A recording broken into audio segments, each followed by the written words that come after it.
The future is here, and it's not lower, not wider, not sleeker, and not faster, and it wears ridiculous taillights. Look past its robot Donkey Kong styling, and the 2018 Toyota CHR is the vehicular embodiment of lazy conventional wisdom as the second decade of the 21st century dissolves away. It's not bad, but it's not trying either. It's okayish by default. Now that trunks are swiftly being eradicated like smallpox, the CHR is naturally a five-door thing like a crossover, except that all pretense of off-road ability, including even optional all-wheel drive, has gone AWOL. It sort of fills the slots that Toyota used to populate with both the larger Venza and the smaller Scion XD, with a shout-out to the Matrix. The letters stand for coupe, though it isn't one, and high rider, though it doesn't ride all that high. As such, it's a philosophical rejection of the boxy box Scion XB aesthetic that once seemed destined to endure and now survives only in the Kia Soul. The CHR is essentially Toyota's interpretation of the Nissan Juke with a hyphenated nudge to the Honda HR-V. It's bigger than either of those.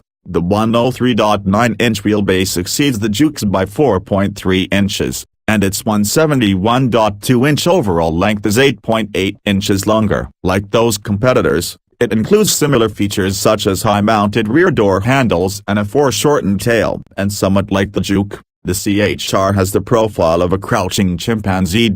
Under that crouching monkey exterior is a mechanical package of astonishing ordinariness. The CHR is structured around the same Toyota New Global Architecture, TNGA, that underpins current Prius models. It's likely that the next Corolla will share much of this cube's basic engineering when it appears soon.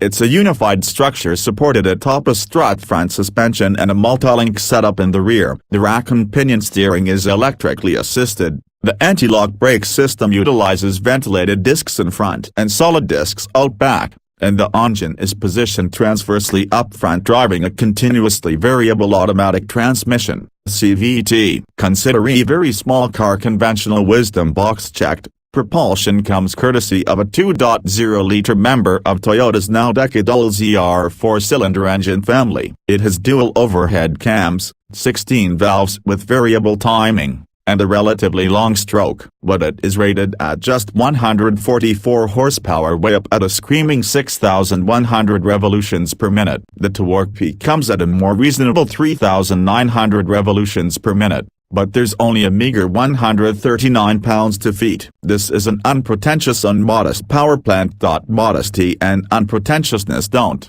however, work well with the CVT. Generally speaking, CVTs operate best when lashed to modern turbocharged engines with a thick low end and a torque curve that starts down low and stays flat good and long. For example, the 174 horsepower turbo 1.5-liter inline-4 that Honda installs in the Civic, as an upgrade to a 158 horsepower, 138 pound-to-feet 2.0-liter 4, produces its 162 pounds-to-feet of peak torque at only 1,700 revolutions per minute and sustains it all the way to 5,500 revolutions per minute. That car's CVT doesn't need to seek out higher engine speeds to find adequate grunt. In contrast, the relatively peaky and not very generous torque curve of the CHR's naturally aspirated inline-4 means that the CVT's drive belt desperately hunts for thrust, and that results in a thrumming drone that is most irritating at full throttle.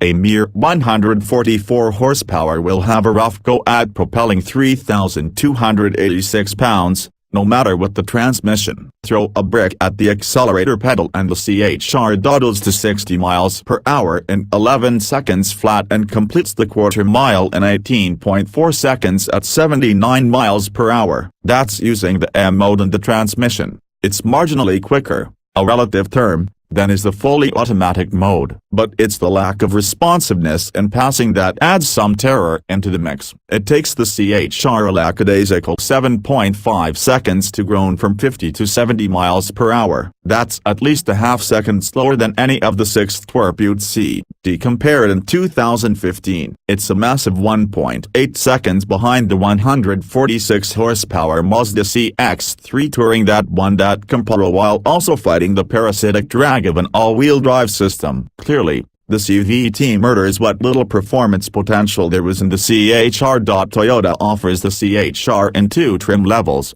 the $23,495 XLE and the $25,345 XLE Premium, so the XLE part is kind of pointless. But wait, it's in the feature content for the buck that the CHR shines most brightly. The XLE's standard equipment list includes adaptive cruise control, lane departure warning, lane keeping assist, projector beam headlights, dual zone automatic climate control, leather on the steering wheel and shift knob, and a 7.0-inch centrally mounted touchscreen for displaying and controlling entertainment and communication systems. The XLE Premium, the one we tested, adds illumination for the visor vanity mirrors, blind spot monitoring, heated cloth seats, a proximity key, fog lights, and lights in the side view mirrors that project the CHR logo on the ground alongside the front doors. The only option on the one we drove was $194 worth of floor and cargo mats. The CHR's cabin is sweetly detailed in piano black plastic,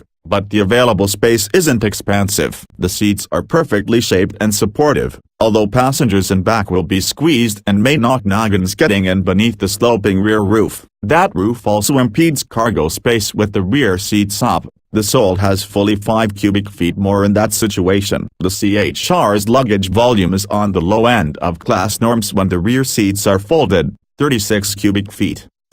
But they do go down flat. All U.S.